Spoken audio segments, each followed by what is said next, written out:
I have a question for you. Are you tempted? And if so, is that temptation a sin? That's our topic next on Coming Out.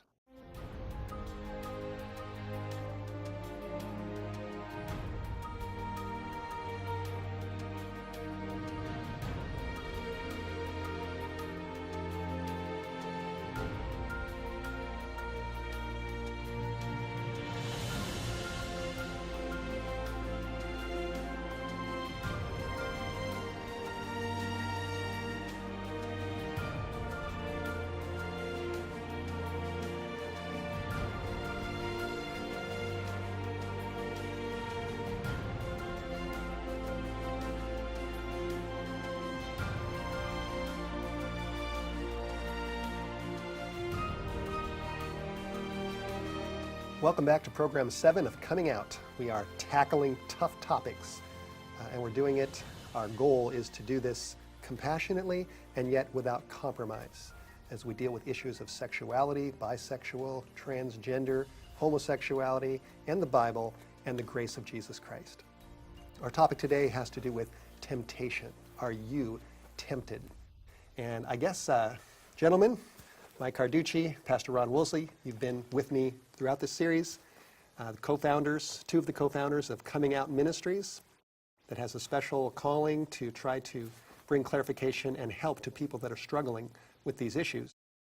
I've been told that one of the big questions that is often asked you, now that you have come out of the gay lifestyle, is are you still tempted with same-sex attraction?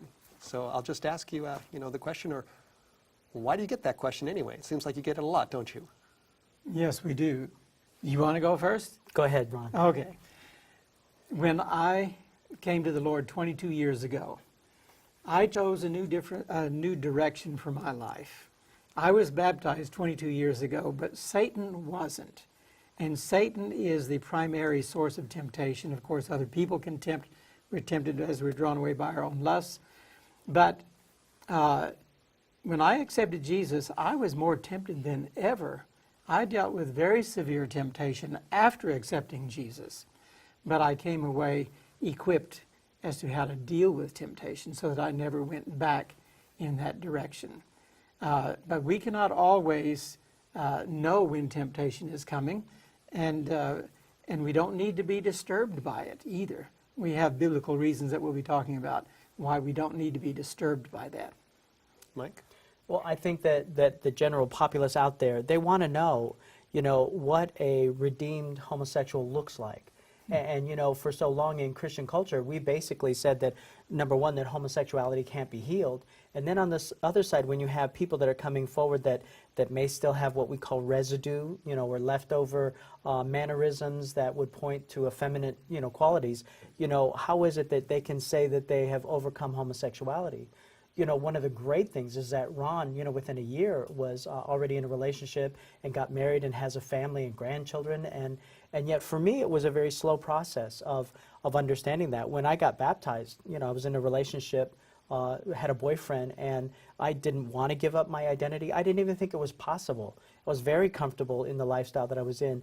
But as I kept continually walking with Jesus Christ, and he started to put before me more truth, this came at a time when he was willing to allow me to make the decision and to move forward as I was willing to. He didn't push me. He didn't force me.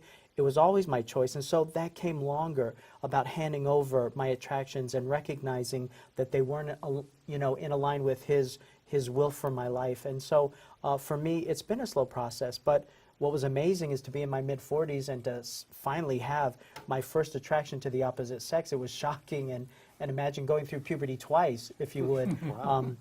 And so, I think for each one of us, it's a little bit different. Our colleague, Wayne, he's been out of the lifestyle for over 5 years now, and so he still hasn't experienced that yet. But, that doesn't mean that he isn't redeemed, and because he doesn't, act on those impulses or those temptations, therefore we don't believe that we are identified by our temptation. Our identity is in Jesus Christ and him alone. Right, and this is critical, and we'll be going deeper into this, the difference between temptation and sin. And before we do that, I want to just show a verse in the book of Matthew, because the whole issue of temptation, I think, it's critical that we first establish Absolutely. this. In Matthew chapter 4, verse 1, the Bible says that Jesus, after his baptism, he was led up of the Spirit into the wilderness to be tempted by the devil. So there's the word tempted right there in the Bible, and we know that the ultimate source of temptation, according to this verse, is the devil himself. Now, as I look back on my life before I became a Christian, during my teenage, what I call my BC years, before Christ, when I was just living a wild life, I didn't struggle with same-sex attraction, but I had a whole host of other problems. But as I look back on that, the word temptation just, it was totally foreign to me. I didn't relate to it, didn't even think about it. I didn't know that I was being tempted. And I think that's the way it is with most people. They just do things or follow, their hearts or what's around them, and they don't even think about the devil, temptation. In my mind, the whole idea of temptation coming from Satan is it's something that you have to have a spiritual perception of in order to really even deal with the issue at all. Wouldn't you agree with that? Right. So, Steve, the same thing for you would apply to us. The minute I was baptized, it wasn't holy water. I didn't come out of there and, I was straight and ready to do all those kind of things. And so anyone knows that 15 minutes after you've been baptized, you realize that God didn't wash away our memory or our history. All of that's still intact. But what he asks us to do is to start to understand the process of admitting our temptations and submitting them to him, because he knows that we're not capable of overcoming our own temptations. It's that process of trusting him and learning how to do this so that we can gain the victory over our sin. And so even after you were baptized, Steve, and I would even go as far as to say today that you still struggle with some type of temptation over something. Sure, and just like Jesus, when he was baptized, then he was tempted, and I'm sure he was tempted prior to that too. But I love that. For me, it wasn't until really after I gave my heart to Christ, after I, as you said, admitted, and then I submitted to him, and then I was baptized. That's when the battles really intensified. Well, when we're baptized, Satan realizes he's lost one of his own, and he doubles down. I mean, it's not uncommon for him to really come at you in a very heavy-handed way to try to get you back. That's right. So, Pastor Ron, you've mentioned to me that from your study of the Bible, there are three major sources of temptation. Just go through those quickly. Well, we referred to them earlier a little bit, that we're drawn away, tempted and drawn away by the lust of our own heart. Okay. I think James talks about that. We are tempted by other people, as in the case of Adam and Eve and the tempting lawyer with Jesus. Right. Well, with Eve ate first, and then Right, when she and offered it to tempted Adam, Adam. she became a tempter to her husband. Right. And then, of course, Satan is the source of all Right, temptation. as it says here in Matthew 4. Right, and I believe that from the time we are conceived, Satan has a customized plan for our lives, just as Jesus does. Before he formed us in the belly, he knows us. And so Satan comes at us with what his plan is, and he doesn't give up on that plan very easily.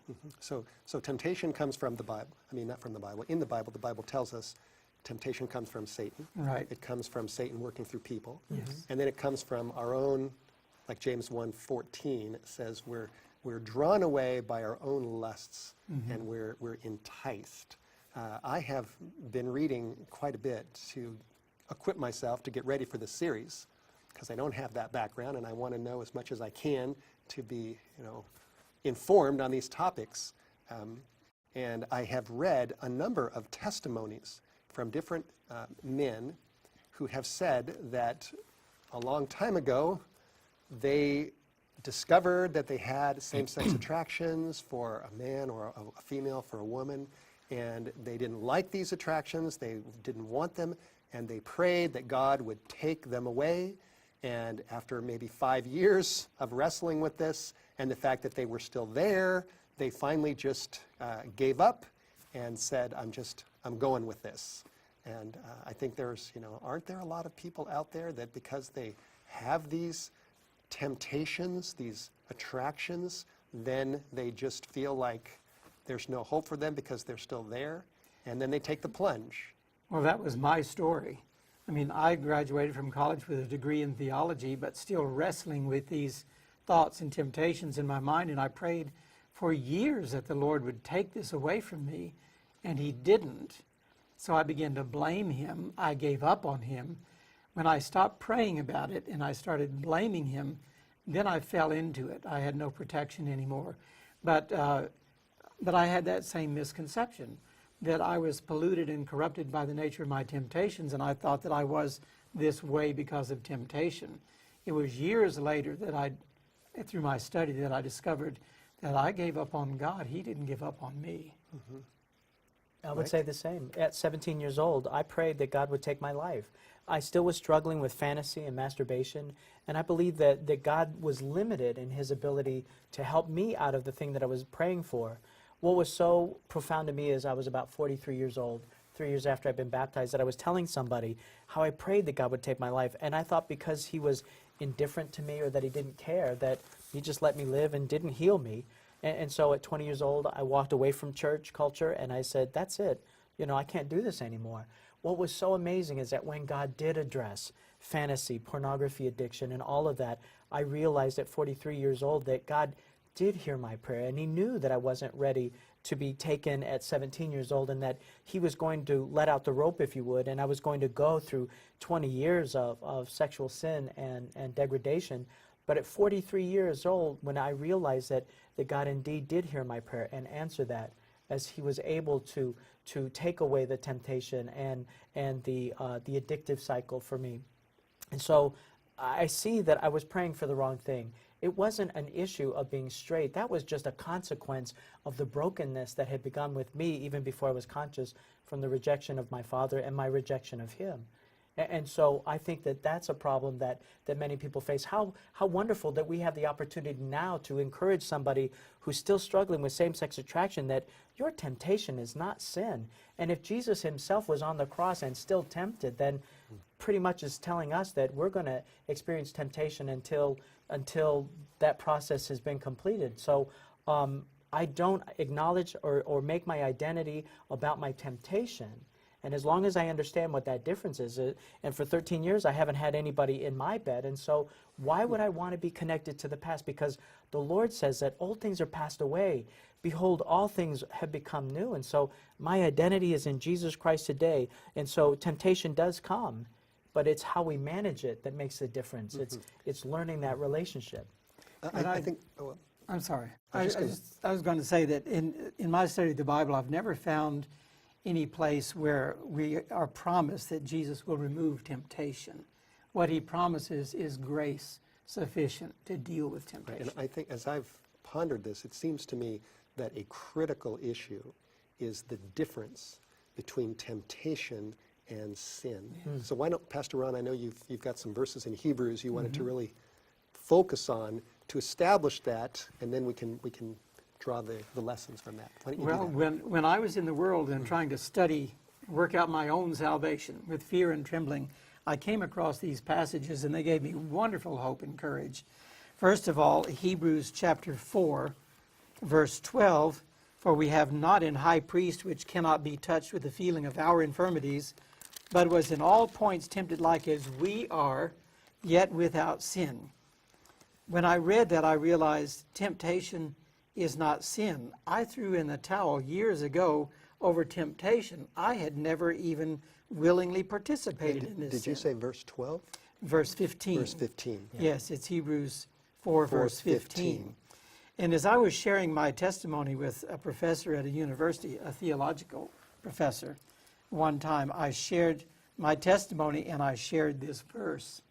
And he looked at me in shock and he said, "You don't mean to tell me you think Jesus was tempted like that, do you?" And I just looked right back at him and I said, "Well, how do you think Jesus was tempted? Like you?" Yeah, was he tempted with your temptations? Well, that's not or fair. With mine? That's right. That wouldn't be fair.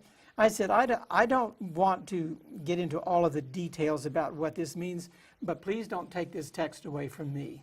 This text gave me what I needed, along with Hebrews chapter 2, verse 18, that tells us, for in that he himself hath suffered being tempted, he is able to succor or assist them that are tempted.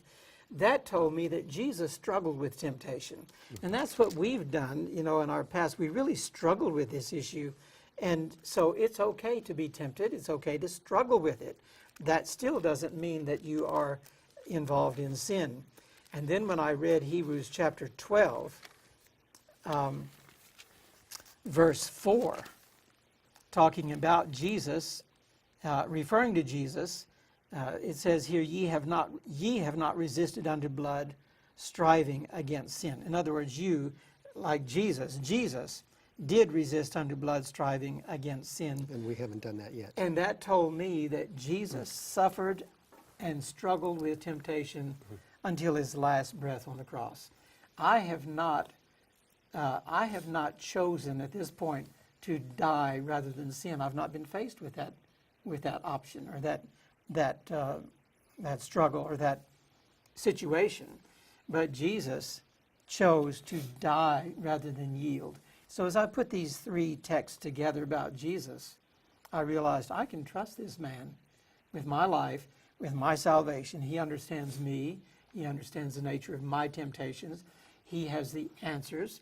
He has the strength. He promises to give me that strength. And so this tells me clearly temptation is not sin. Yeah, to me, that is just a critical truth. And it's right there that Jesus himself was in all points tempted, like as we are, yet without sin. We all have a flesh. We have these natural desires. That's right. And these natural desires manifest themselves in different ways for different people. But if Jesus was tempted, but he didn't sin, then it's obvious that we can be tempted as well with whatever desires, or whether it's Satan directly, whether it's from within, Satan working from within, through people, whatever the temptation is, unless we yield to that temptation, we are not guilty in the sight of God. I think about, as I've told you, our temptations, at least your past temptations, my past temptations, and I still have temptations. And one of the points we want to stress is that everybody's tempted. That's right. We're all tempted in different ways. My temptations have been different. I'm now married. I'm a happily married man. I love my wife, and I'm faithful to her. But that doesn't mean that I might not run into another woman and look at her and recognize that she's an attractive woman, and there may be a temptation to think more thoughts than that. That's right. I think it was Martin Luther who once said, you can't stop the birds from flying over your head, but they don't have to make a nest in your hair. That's right. And so just because I still may be tempted by another woman, or somebody else, maybe you might be tempted by another man, temptation is temptation. But if I choose not to yield to that temptation, I haven't sinned. I haven't done wrong. And I think it applies both ways, whether it's same-sex attraction, whether it's opposite-sex attraction, whatever kind of attraction it is. Temptation is not a sin. So, Steve, what you said was so profound, and I just want to add to that. When we do presentations, what's so profound is people come up to us and they go, oh, this isn't a gay thing. They say that, even heterosexual men will come up and say that they have the same problem, that, they have to submit their temptations also when they see a woman that's attractive or whatever. And so it's not whether it's gay or straight, even a woman. Take a woman that was married for 15 years and then her husband passes away. She was used to experiencing the gift of sexual intercourse with her husband. She's entitled to that, right? But because she's alone now, does not entitle her to take on lovers. God tells us that we have to discipline the flesh. He gave us attractions. He gave us the ability to touch and to hold someone sexually as a gift, right? Something to be experienced. But he said that there's a way to experience that, and none of us, whether we're gay or straight, are allowed to go outside of that boundaries because it hurts other people and it hurts us. That's right. I think that if Adam and Eve had never sinned, and they populated the earth, and there were other couples just like them, I don't think they would have been tempted at all with looking at other attractive men or other attractive women. That temptation wouldn't have been there. But now that they've sinned, and we all have inherited a fallen nature from them, we have those temptations, whether they're same sex or whether they're for a man for a woman, or a woman for a man, or a woman for a woman, or a man for a man. It's all part of the current of temptation that comes from the fall. Right. And what maybe the cause of all that, it's still kind of up for grabs, whether it's genes or whether it's the nature or whether it's environment, whether it's Hollywood, whatever it is. And we have a program coming up called The Blame Game, and we'll discuss that more carefully. But the bottom line is that whatever the temptation, it still is a temptation, and it's not a sin. And so if someone asks you the question, are you still tempted? Even if you were to say yes, that I'm still tempted sometimes Steve, by same-sex attraction, it doesn't mean you've committed a sin. Right. I think that the people really want to know, and I think they're entitled to know that I still have same-sex temptation. Okay. And as I was explaining earlier, I rejected my father as my male role model. I was desperate for male love. And the only way that I knew how to get that was in a broken way, and that was through sex with men. And so even though God doesn't take away my history, he doesn't take my memory away, but what he asked me to do is to submit it to him and to his authority. And so he didn't say that I'm going to have a temptation-free life, but he gave me the opportunity to experience what it's like when I admit my temptation, and if I can submit it to him, then he covers it. He covers it with his blood because he overcame all sin. And so as I have learned this process, and it wasn't pretty, it was pretty messy for a while, but as I learned this process of admitting what my temptation was and submitting it to my higher authority, he started to give me relief. And as I experienced that relief, like exercising a muscle, what used to be a tsunami that would overtake me now is nothing more than a gnat that I can swat away.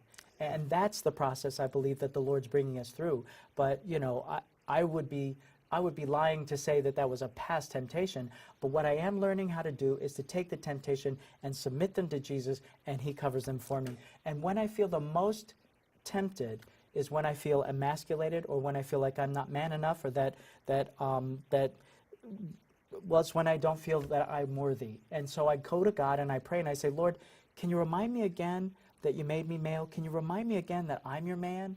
And what happens is he takes that away and he satisfies me and reminds me again that indeed, according to Genesis, that he made them male and female. And he confirms to me that he knew me even before the earth was formed. And it goes. It's gone. Yeah, it's just one more second, Ron. It's critical here again that this text says that Jesus was tempted in all points like we are, and yet without sin. So that shows that just because you're tempted, you're not defined. Amen. You're not defined by your temptation. That's right. Whether my temptations, your temptations, whatever the temptations, and we all have temptations.